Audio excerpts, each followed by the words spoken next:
شهر سامان در 22 کیلومتری شهر کرد مرکز استان چهارمحال و بختیاری واقع شده است.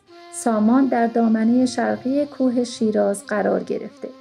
ارتفاع نسبی آن از سطح دریا 1960 متر است و رودخانه زاینده رود از شمال آن می‌گذرد. اساس اقتصاد و معیشت مردم این ناحیه کشاورزی، دامداری و صنایع دستی است. مردم این دیار به زبان ترکی صحبت می‌کنند. بسیاری از مکشوفات و مشاهدات و نقل قول اهالی حکایت از این دارد که سابقه تاریخی این شهر به دوران پیش از اسلام باز می‌گردد. هیچ وجهی از زندگی گذشتگان ما بی آیین نبوده و نیست. عید نوروز، تولد، عروسی، جنگ، عزاداری و بسیاری چیزهای دیگر در فرهنگ ایران تنها با آیین ویژه خود جلوه می‌کنند و عجیب آنکه موسیقی بخش جدایی ناپذیر این آیین هاست. چاقچاقو یکی از همان آیین هاست، جلوه‌ای از فرهنگ آیین پرور و اسطوره ساز ایرانی.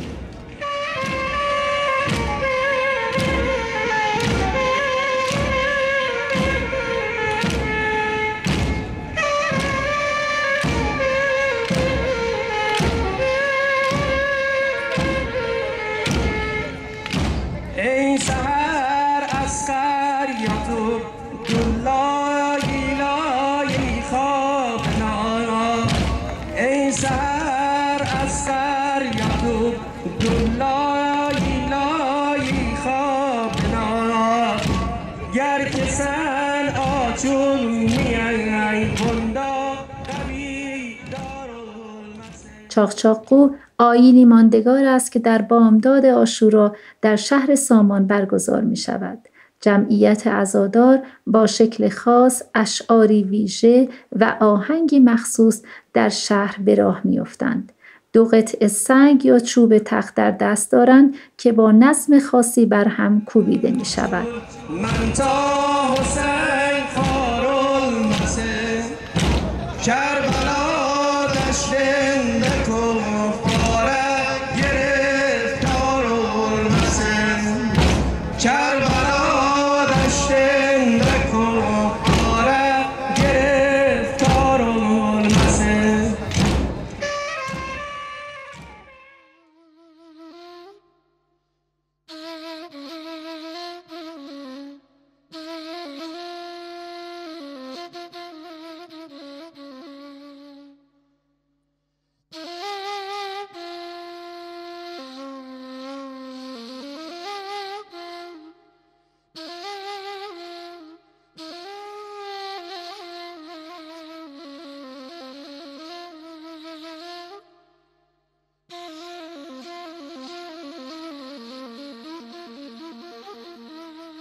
معنای چاقچاقو زدن با سنگه، ولی چاقچاقوی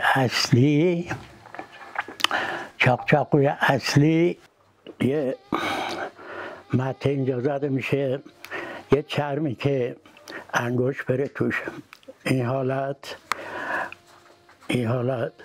و مراسم چاقچاقو در شهر سامان یک مراسم سنتی هستش و جزء فرهنگ این شهر شده. چاقچاقو در اصطلاح همون چاق و چاق و صداییه که از به هم زدن چوب و سنگ ایجاد میشه. این که تاریخچه چاقچاقو از کجاست یه مطلبه، این که چاقچاقو از کی در سامان اجرا میشه این مطلب دیگه که اینا رو نمیشه واقعا با هم دیگه قاطی کرد. به من گفتن از 400 سال پیش این مراسم در این شهر صورت گرفته. رسم چاقچاقوی شب عاشورا هم صحبت کنم که این چاقچاقوها که اینجا میبینید برای من ارزش بالایی داره، چون پدر بزرگم اینا رو با دست خودش درست کردن. به نقل از پدرم که میگفت موقعی که از سربازی اومدن این چاقچاق رو درست کردن. وقتی برمیگردم اون موقع میبینم که سال 1282 بوده. بعد از اون پدرم باشون میزد شبای عاشورا. الان 25 سالم هست که من خودم شبای عاشورا با اینا چاقچاقو میزنم. چاقچاقو مختص یه 30-40 نفر بود که یه هیئت جدا بود، اصلا ربطی به هیئت زنجیر زنی و سینه زنی نداشت، چون آدابش خاص بود، مداحش هم خاص بود، عرضم حضور شما مدیریتش هم خاص بود و خیلی دقت داشتن که خیلی منظم انجام بشه و واقعا هم منظم بود، زیبا بود، دیدنی بود. ریش سپیدای محل اون موقع مثلا جوانه 20 سال 25 ساله را تو صف نمیذاشتن، تمام پیرمرد. بعد چاقچاقو میزدن با چه شور حالی که اصلا ما اصلا یک قدم چاقچاقا رو نمیتونیم بزنیم. اگه کسی صفا نظم صفا به هم میریخت اصلا بهش از صف بیرون میکردن. بعد چاقچاقو چون الان بلندگو و سیمشهر از وسط میره صفا از هم دیگه بازن. چاقچاقو زمانی که دلا میشدن پیشونه هاشون میخورد به هم. این صدای سنگ توی فضای بسته ای میومد، اینه که صداش خیلی بیشتر از حالا بود. یعنی مثلا یه صفحه اگه دلا بشن اینطوری این پایین سنگا رو بزنن به هم صدا چند برابر میشه.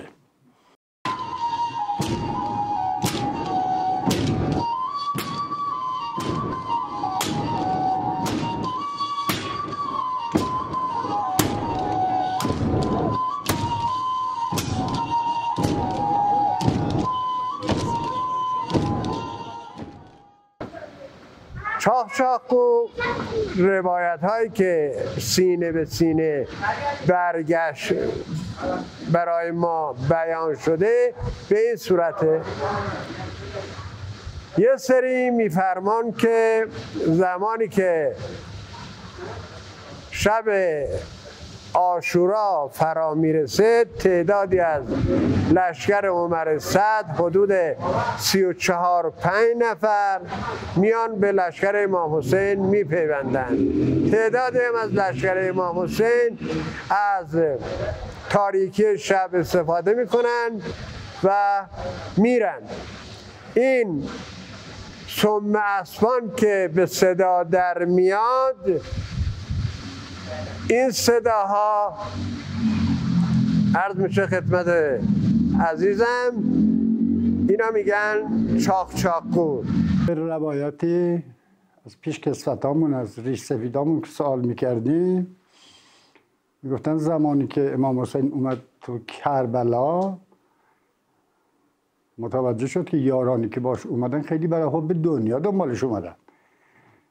اومد شب تاسوعا تو تل زینبیه، تل همون میشه تپه، رو همین تپه یارانش رو جمع کرد، گفت منو فریبم دادن کشوندنم کربلا، شما بیستین یا برین یا بمونین اینجا خون ریخته میشه، بیاین و برین، شما از منم خجالت نکشین.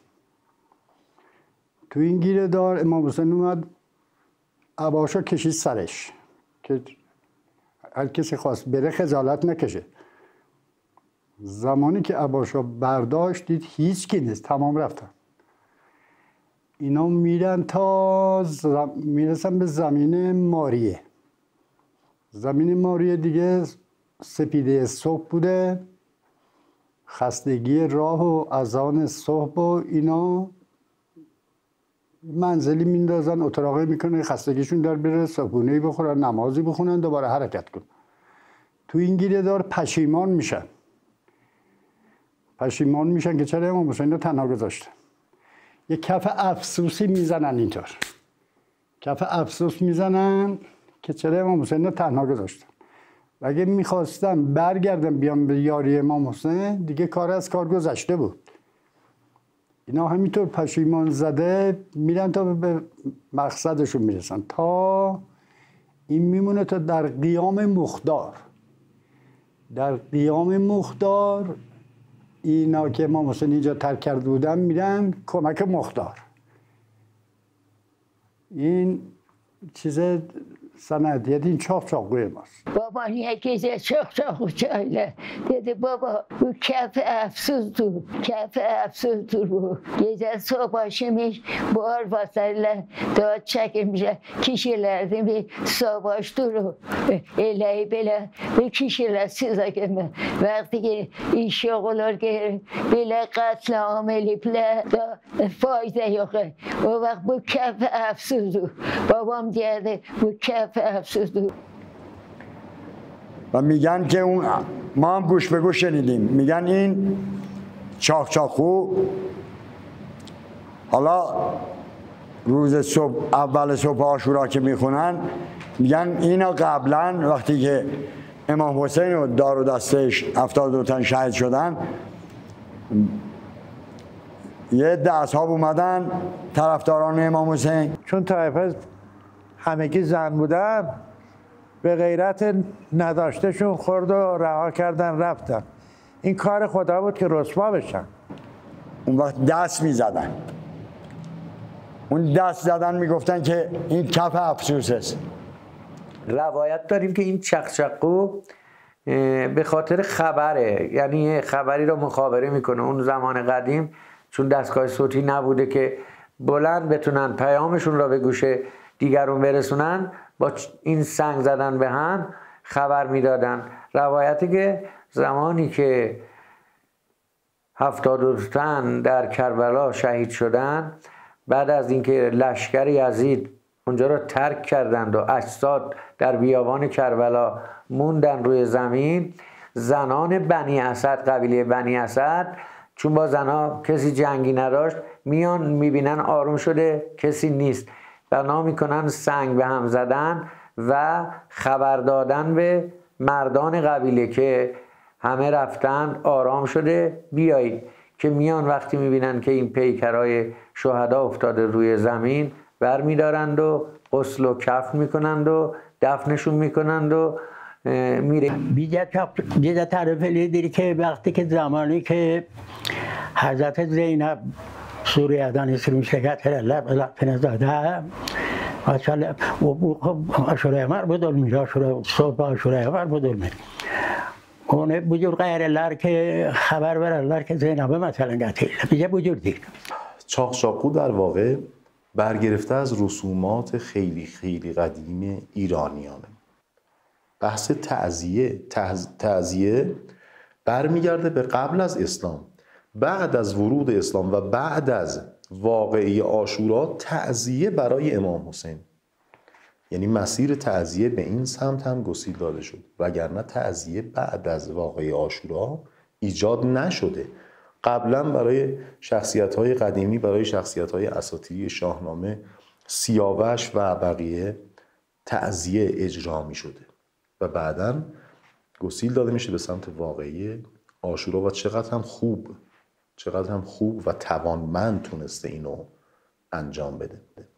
حالا همینطور میشه استنباط کرد، میشه حدس زد که چاقچاقو هم قدمتی بالاتر و قدیمیتر، مقدمتر از بحث عاشورا داشته باشه، چون همونطور که استاد شهرام اسدی در فیلم خیلی خوب روز واقعه به نویسندگی استاد بهرام بیضایی اشاره کرده به این ماجرا، آیینیه که توی مجوسی ها داشتن برای دفع بلا سنگ می زدن، که اشاره میکنه که زبان گرفتند که بلا نازل نشود.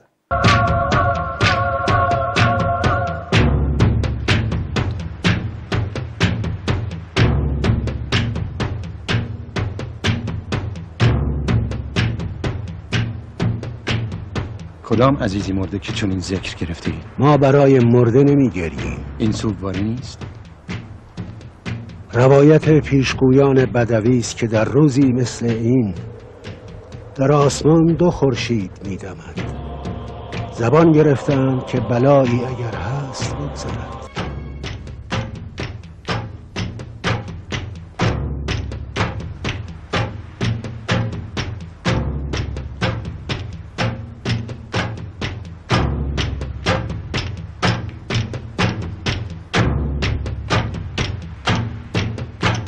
و همین اتفاق دقیقاً صبح عاشوراست. صبح عاشورا هنوز اتفاقی نیفتاده، کسی کشته نشده. یعنی تم ماجرا عزاداری نیست، آگاهیه، خبر رسوندنه که مبادا صبح بشه که این اتفاقات بیفته.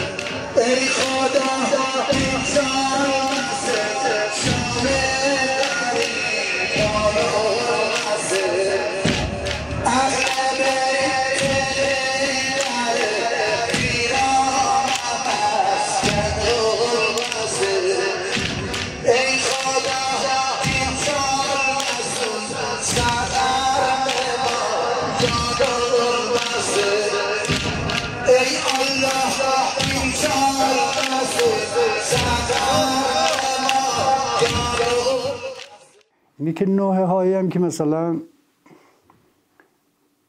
دهقان، عمان، نیسان، شعرهای دیگه، قطره، خورشید، ذره در مورد چاقچاقوی سامون گفتن، متن کامل نوشته میشه ولی خوندنشا یک کلمه آخرشو نمیگن و دیگه تبل و سنج و هیچی دیگه همراهشون نبود، فقط همین سنگ بود و نوای اون نوحه خون که مقطع میخون، نوحه را کامل نمیخون. و خاصی میگفت امشب جناب فاطمه با اضطراب و واهمه، اینا میگفت امشب جناب اونا میگفتن یا علی و یه قدم محکم و سریع برمی‌داشتن دوباره با اضطراب و باز یه قدم دیگه تا این برنامه یا این کار فرهنگی یا دینی تموم بشه. چون اگه با کسی که بغض کرده باشه حرف بزنی جملهشو کامل نمیتونه بگه، یعنی نصف جمله را میگه نصفش ناتمام میمونه.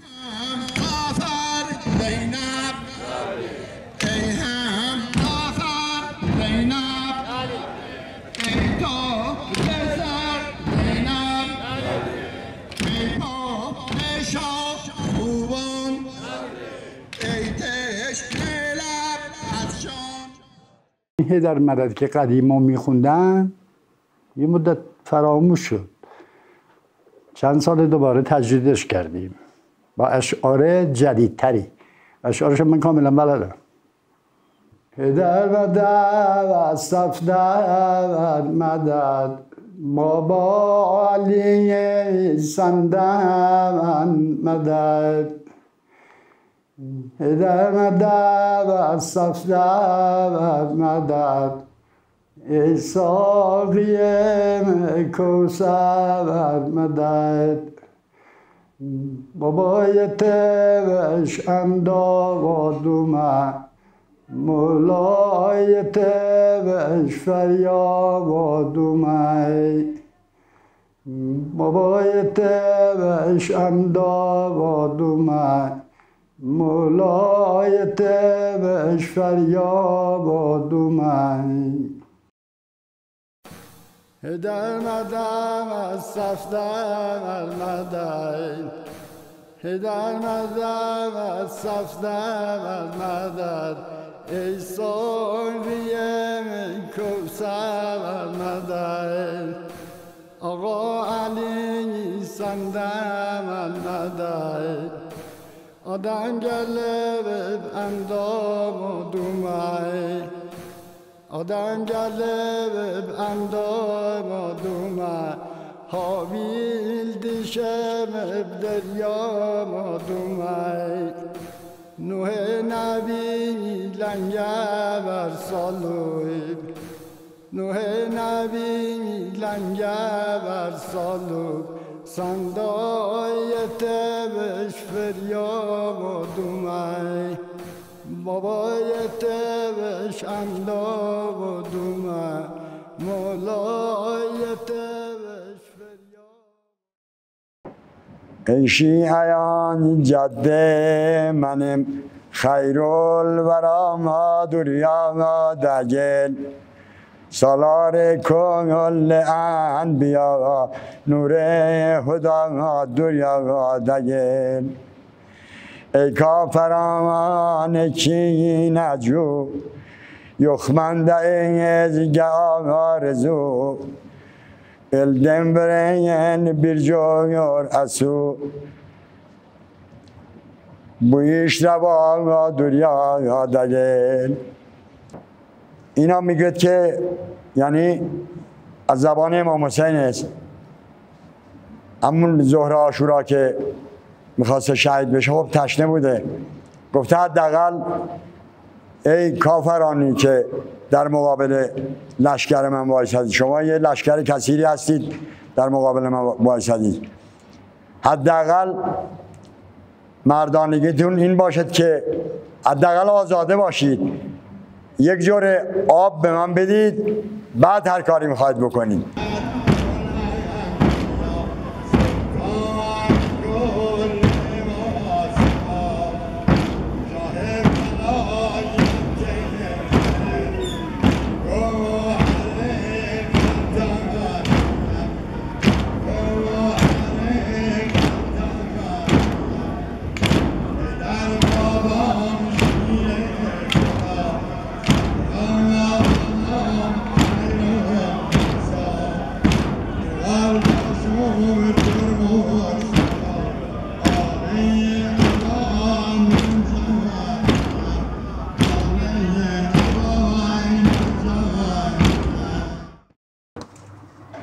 صبح و دم یک دم مدم، صبح و دم یک دم مدم، یک شبی بهر خدا، تا حسین کشته نگردد در زمین کربلا، از نجف تا کربلا هر لحظه می آید ندا، جان تو جان حسینم ای زمین کربلا، جان تو جان حسینم ای زمین کربلا.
چاقچاقو به دو نوع یعنی با دو ریتم اجرا میشه.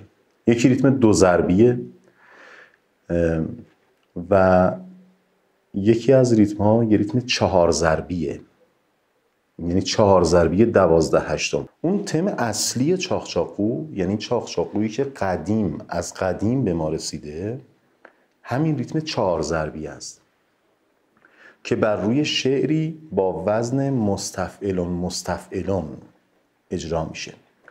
حالا همین شعر مستفعلون را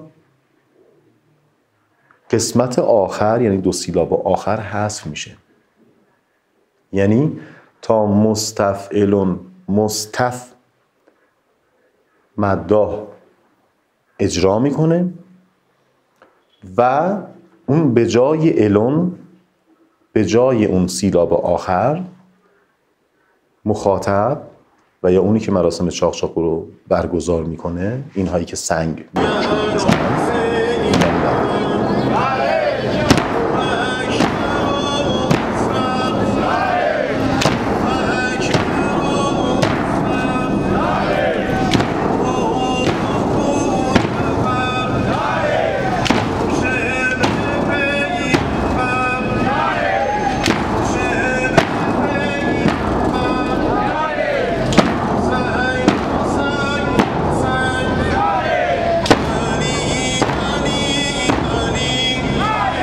دستگاهی که انتخاب شده برای چاقچاقو دستگاه فوق زیبا، فوق احساسی نواست که در دستگاه نوا اثر کم داریم. انقدر به فراوانی دشتی، انقدر به فراوانی شور، اصفهان، همایون، شوشتری نیست و این میشه جزئی از ناب بودن و خاص و درجه یک بودن مراسم چاقچاقو باشه. یقینا اونی که دستگاه نوا رو انتخاب کرده برای این فرم واقعا از لحاظ دانش موسیقی بسیار غنی بوده، چرا که دستگاه نوا تم عزاداری نیست، تم نصیحته، تم شکوهه، تم آگاهیه، داره خبر میده.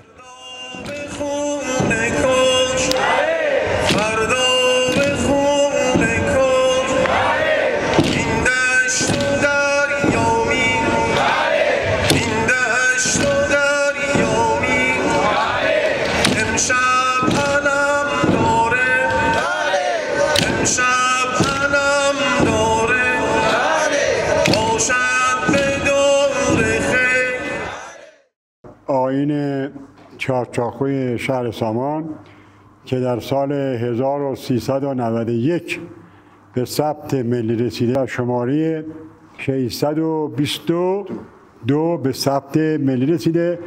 رحمانیا بودیم که سرازیر شدیم اینجا رو پایین، خیابون ارشاد هم نبود، اون محله رحمانی کوچه تنگا بود.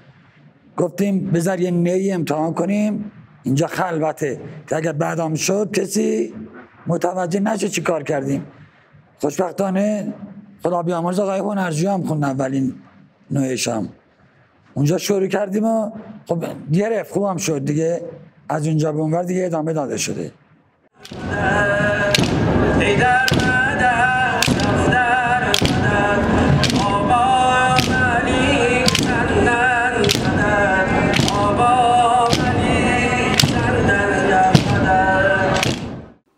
بعد این قلعه دکتر علیخان بختیار اینجا یه اتاقهایی هست، میگفتن اتاقهای وقفی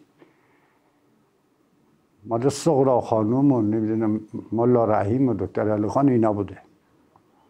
چاقچاقو میمده اینجا رو دور میزده که اذان صبح بیان اینجا، میمدن اینجا سنگا رو اینجا میریختن زمین و این پیشکسوت ها نظرشون این بوده که سنگای این چاقچاقو زنا رو اونا جمع بکنن که یه ثوابی هم اونا برده باشن و صبحونه میدادن و پذیرایی میکردن و بعد با چه شور و حالی. او عقیده ایدن خاک عیده پس صبح که آشورا دون یک تمامی سیر گذار لیک آقا صبح سوی کلن تمامی یازلره اهدای لیرک اولرکه اکن یخره یا گلبلر سنن اونن اکن اکبلر ماشا بودن ظهر تاسوعا ما میگیم چوب دوول، یعنی طبل جنگ زده میشه. توجه کردیم؟ چوب دوول یعنی دیگه هر کاری را حرام میدونستن، حتی آبیاری ها آبارا مشاب میکردن، میرفتن به سرهایی که آب کم داشت با پول اون جاده‌ای، مسجدی، راهی، مدرسه‌ای جای میساختن با پول اون آب مشاب. یا خارده اوجلیک وارموزیده حسین گلیر دگرده اوجلیک باشونه گرده هوی سامان خلقه صبح اوب گیرانن سو مشاد رو تا هلنده و اون مشا عقیده و عقاید خلقی ده متوجه یقین یلگی دوله و بو مشا ایچل بو سامانده من یاد بانوندن در سال مشا لرده تاسوعا و عاشورا حتمی بود روزی که به حضرت علی ضربه میزنه حتمی بود 21 حتمی این دیگه قانون بود که باید بشه شخصی بود به نام حیدرشاه خدا رحمتش کنه ساز میزد بعد تو عزاداری سازی ما میگیم چپ یعنی نوای غم داره چپ میزد حیدرشاه میومد همدم این حسینی ما اول صبح عاشورا میومد اینجا هیئت که حرکت میکرد اونم با سازش چپ میزد یه برادرم داشت به نام نادر اونم دهلش رو چپ میزد واقعا مردم عقیده و اعتقادی که داشتن اون وقتی شروع میکرد به با ساز همون سرنا که چپ میزد و اونم دهل میزد خیلی ها دوربر اینا گرفته بودن گریه میکردن اولم یه دوتا نوحه همون میخوند از دهقان یه نوحه بود گفت چرا بر تن برادر سر نداری بمیرم من مگر خواهر نداری چرا انگشت و انگشتر نداری به کهنه پیرهن کردی قناعت چرا انگشت و انگشتر نداری اول این نوحه را میخوند بعد شروع به چپ زدن میکرد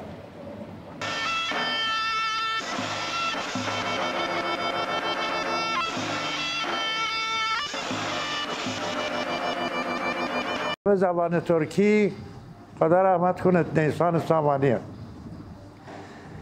چو زینب یالدیش ده قتلگاه گزدیش ده شهید ده کربلای از بر روی تلسین زن است اون خواهر زاره بر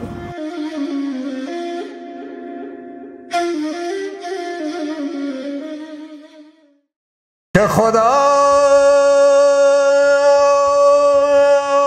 گفته بر همه آیات به سر بریده صحرای کربلا صلوات اول به مدینه مصطفی را صلوات دوم به نجف شیر خدا را صلوات در کرب و بلا به شمر ملعون لعنت بر توس قریب القربا را صلوات